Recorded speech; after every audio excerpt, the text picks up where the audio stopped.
معزز سامعین گرامی قدر، ملک میں گزشتہ دنوں میں جو ایک بہت بڑا واقعہ پیش آیا اور جس کے حوالے سے سوشل میڈیا پہ پھر نئی بحث شروع ہوگی۔ ایک عرصے سے یہ معاملات وطن عزیز میں ہوتے چلے آ رہے ہیں اور اس حوالے سے اللہ رب العزت کا فرمان واضح ہے، ملعونین اینما ثقفوا اخذوا وقتلوا تقتیلا۔ توہین رسالت کرنے والا جہاں پہ ریاست پائے گی اس کی گردن کو اس کے تن سے جدا کر دیا جائے گا۔ جہاں بھی اسلامی قانون ہوگا، اسلامی سزا ہوگی، اسلامی ریاست ہوگی، توہین رسالت کرنے والے کی سزائے موت ہوگی۔ اس بارے کے اوپر امت کا اجماع ہے، اس بارے میں امت کا اتفاق موجود ہے کہ اعلانیہ توہین رسالت کرنے والا جس کے گواہ موجود ہوں اس کو قتل کیا جائے گا۔ یہ قانون تو موجود ہے پاکستان کے اندر بھی، 70 برس بیت چکے ہیں۔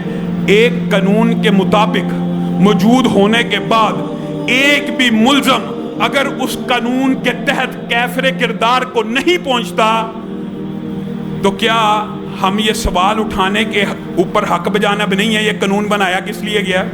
اگر اس کے ذریعے ملزموں کو کافر کردار تک نہیں پہنچانا، ہمارا تو مقدمہ یہی ہے کہ قانون بنایا اس لیے جاتا ہے کہ معاشرے میں امن ہو۔ تحفظ بنیاد اسلام بنایا اس لیے گیا ہے کہ ملک میں فرقہ واریت ختم ہو، پھیلانے کے لیے نہیں ہے۔ جب آپ ایک دوسرے کے مقدسات کی توہین نہیں کریں گے، فرقہ واریت ختم۔ ہمارے معاشرے کے اندر طاہر نامی ایک شخص نے اعلانیہ 6 سال قبل بھی آپ کو وہ سارے واقعے کا پتہ ہوگا، اس نے پہلے نبوت کا دعویٰ کیا، مہدویت کا دعویٰ کیا، مسیح موعود ہونے کا دعویٰ کیا، ذلی بروزی نبی مرزا غلام احمد قادیانی کی طرز کے اوپر۔ پھر اس علاقے کے مفتی نے اس کو قتل سے بچانے کے لیے اس کی اصلاح کی، اس کی تبلیغ کی، اس نے توبہ کی، اعلانیہ آ کے اس نے کلمہ پڑھا، مسلمان ہو گیا۔ یہ 6 سال پرانا واقعہ ہے۔ اس ویڈیو کے اندر بھی جو لڑکا ویڈیو بنا رہا ہے، جس کو آج غازی خالد کے نام سے پہچانا جاتا ہے، وہی لڑکا ویڈیو بنا رہا ہے 6 سال قبل بھی۔ اس کا اصل نام بعد نے کہا فیصل ہے۔ بہرحال ہوا کیا، اس بندے کے بارے میں دوبارہ 6 سال پہلے کلمہ پڑھ لیا، پھر فطور آیا، پھر شیطان آیا، پھر نبوت کا دعویٰ کیا۔ اور نبوت کا دعویٰ گھر میں بیٹھ کے نہیں کیا، ویڈیو موجود ہے، نیٹ کے اوپر موجود ہے، میں نے اپنی آئی ڈی سے بھی شیئر کی ہوئی ہے۔ کہہ رہا میرا اللہ کے ساتھ جو تعلق قائم ہوا، میں نبی بن گیا، ذلی بروزی بن گیا۔ اس کے بعد وہی دعوے جو پہلے کیے تھے، وہی دعوے۔ مرزا غلام احمد قادیانی کے اوپر بھی ایمان لاتا ہوں، رسول اللہ کی ختم نبوت کا انکار کرتا ہوں، میں ہی مجدد ہوں، میں ہی مہدی ہوں، میں ہی مسیح موعود ہوں۔ اب بتائیے، اسلامی ریاست ہو، آئین اسلامی ہو، ملک نظریاتی ہو، ملک کا آئین قرآن و سنت کو سپریم لا کہتا ہو، اس ملک کے اندر مدعی نبوت یعنی نبوت کا دعویٰ کرنے والا، نبی کریم صلی اللہ علیہ وسلم کے بعد کوئی شخص نبوت کا دعویٰ کرے تو ملک کا قانون حرکت میں نہیں آنا چاہیے؟ بتائیے، آنا چاہیے کہ نہیں آنا چاہیے؟ اس ملک کے اندر چیف جسٹس کی توہین ہو تو ملک کا قانون توہین عدالت کا حرکت میں آتا ہے کہ نہیں آتا ہے؟ آنا بھی چاہیے۔ مادر پدر آزادی کسی معاشرے میں متحمل نہیں ہوتی۔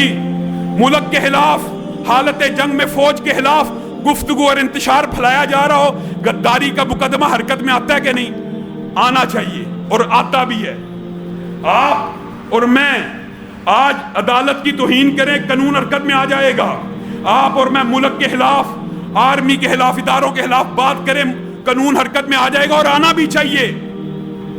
لیکن کوئی بندہ خود کو نبی کہہ دے، رسول کہہ دے، یہ ملک جس نبی کے نام پہ بنا، جس کلمے کی بنیاد پہ بنا، اس کی بنیاد کے اوپر کوئی حملہ کر دے اور جج صاحب 2 سال 2.5 سال مقدمے کو تریحوں پہ تریحیں دیتے رہیں کہ کوئی ملک باہر سے آئے اور اس کو اٹھا کے لے جائے، سیف پیسج دے دیا جائے اور ریاست اس کا وہ کام سر انجام ریاست کرنے سے قاصر ہو۔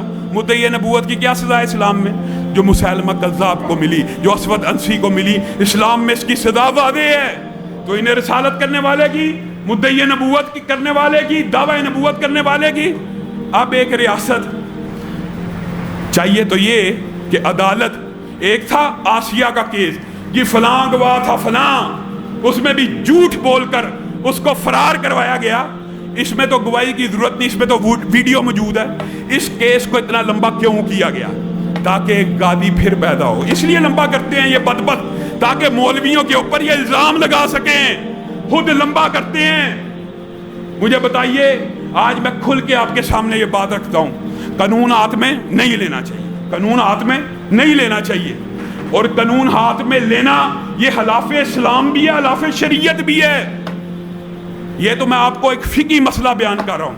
اور اگر کوئی بندہ قانون ہاتھ میں لے کر کسی توہین رسالت یا مدعی نبوت کو قتل کر دیتا ہے, اس کا شریعت میں اور فقہ میں کیا حکم ہے یہ بھی سمجھ لیجئے, اچھی طرح سمجھ لیجئے. کہ اگر وہ بندہ جس نے توہین رسالت کے ملزم کو قتل کیا ہو یا مدعی نبوت کو قتل کیا ہو, وہ ریاست کی عدالت میں پیش ہوگا. اور اگر وہ یہ ثابت کرنے میں ناکام ہو جائے کہ اس نے توہین رسالت کی تھی یا مدعی نبوت کا دعویٰ کیا تھا, اگر یہ ناکام ہو جائے اس کو بدلے میں قتل کر دیا جائے گا. یہ اسلامی شریعت اور فقہ کا اصول ہے. اگر ناکام ہو جائے, اور اگر کامیاب ہو جائے کہ اس نے توہین رسالت کی تھی, اس نے نبوت کا دعویٰ کیا تھا, تو اسلامی شریعت میں پھر اس بدبخت خون کے بدلے میں کسی بندہ مومن اور مسلم کا قصاصاً قتل کرنا حرام ہے. پھر کیا ہوگا؟ پھر عدالت, ریاست تعذیراً حدن نہیں, قصاصاً نہیں, تعذیراً یہ فیصلہ کر سکتی ہے کہ اس بندے نے یہ قانون ہاتھ میں کیوں لیا, اس کو نہیں تھا لینا چاہیے, اس کو اتنے عرصے کی سزا مل جائے. یہ جائز ہے, یہ جائز ہے. لیکن میں آپ کے سامنے اور لبرل مافیا کے سامنے اور ملحد مافیا کے سامنے اور قانون جاننے والوں کے سامنے ایک دوسرا زاویہ پیش کرنا چاہتا ہوں. ایمانداری سے, غیر متعصبانہ انداز میں آپ فیصلہ کیجئے. ہم نے فقہ کا مسئلہ بتا دیا, بخیلی نہیں دکھائی. قانون ہاتھ میں لینا جائز نہیں ہے, شریعت کے بھی خلاف ہے, اسلام کے بھی خلاف ہے. بالفرض ہاتھ میں لے لیا اور وہ ثابت کرنے میں ناکام ہو گیا, قصاصاً قتل کیا جائے گا. کامیاب ہو گیا, قصاصاً قتل نہیں کیا جا سکتا, تعزیراً سزا ملے گی. اسلامی فقہ کا اصول بتا دیا. لیکن ایک اور اینگل آپ کے سامنے رکھنا چاہتا ہوں, ایمانداری سے غیر متعصبانہ انداز میں آپ فیصلہ کیجئے. آپ روڈ کے اوپر جا رہے ہیں, ایک ڈاکو ایک فیملی کی عزت لوٹ رہا ہے, آپ اس ڈاکو کے خلاف گاڑی اس کے اوپر چڑھا دیں, اس کو پکڑ لیں, اس کو روکیں. اس ریاست میں نہیں, پوری دنیا کی ریاستیں جمع ہو جائیں, اس بندے کو اعزازات سے نوازیں گی کہ اس نے قانون شکنی کرنے والے کو روکا اور معاون ثابت ہوا. آپ بات سمجھ رہے ہیں کہ ایک ڈاکو ڈکیتی کر رہا ہو, ایک قاتل قتل کر رہا ہو, اگر آپ اس کو روکیں گے, پولیس بھی آپ کو پھول پہنائے گی, ریاست بھی آپ کو ہار پہنائے گی.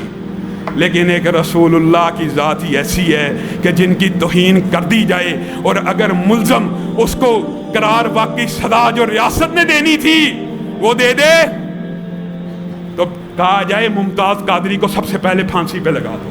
اب وبیلا مچایا جا رہا ہے, غازی حالت یا غازی فیصل جو بھی نام ہے, اس کو سب سے پہلے پھانسی پہ لگایا جائے. اور دنیا کا کوئی دستور ہوتا, اللہ کی قسم اس کو پھولوں کے ہار پہنائے جاتے, اس کا استقبال کیا جاتا.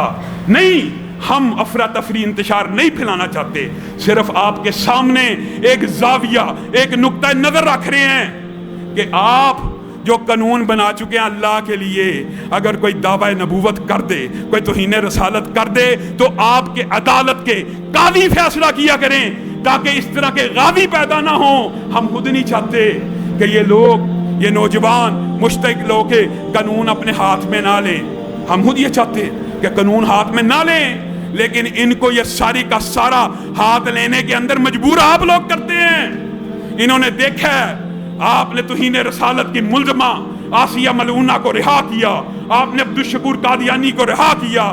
آپ ہر ملزم کو اس وقت تک عدالتوں میں پینڈنگ رکھتے ہیں کیس, جب تک باہر سے کوئی این جی او نہ آ جائے, جب تک باہر سے کوئی پناہ کا لیٹر نہ آ جائے. جب اب تکلیف ہو رہی ہے, قادیانیوں نے بھی بیان دے دیا ہمارا بندہ ہے, بڑے سرکار نے بھی بیان دے دیا ہمارا شہری ہے.